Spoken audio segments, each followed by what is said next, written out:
So today we're going to go through the workflow process of using the Catalyst SGRT system to line up and treat a patient with SRS. So as you see, we've got an open face mask patient on the table. We do want to use a nice open face mask where we can get a good view of the patient's face because we want to use the actual anatomy and not the mask itself. You may also notice on the mask there's no marks. What we're going to do is we'll get the patient on the table, get them comfortable, and then we're going to just raise the table up and move the table into approximate isocenter. Once we get to roughly isocenter, we're going to let the catalyst look at the patient, calculate where that isocenter is, and what shifts will need to be made to put the patient precisely in position. So at this point, we'll go to the catalyst system and we'll send those shifts automatically to the table, which will drive that table into position.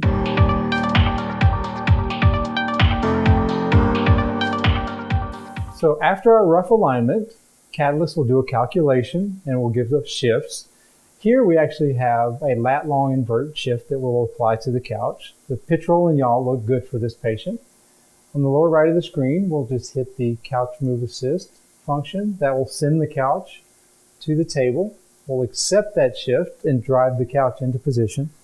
Now that we've sent the shifts to the table, we'll be able to accept those shifts and automatically drive the couch into position.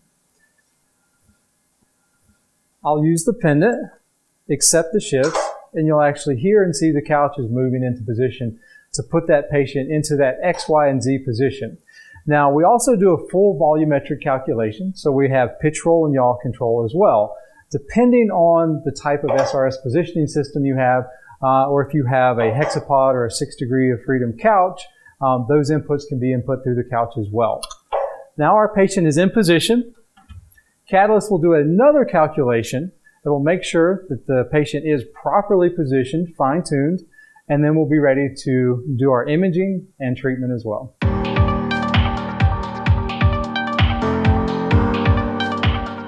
Now that we've delivered our first beam, our second beam is actually going to be non-coplanar. So we're going to have a couch kick on that beam.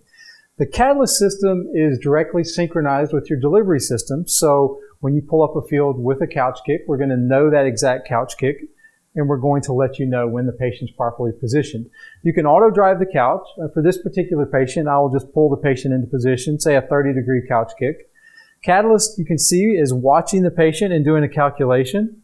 Once I get into this position, it's going to do a final calculation once again. It's going to make sure that that patient has not moved from the time that we initially set this patient up and imaged, and it's going to ensure that the patient is staying in the proper position for the entire treatment.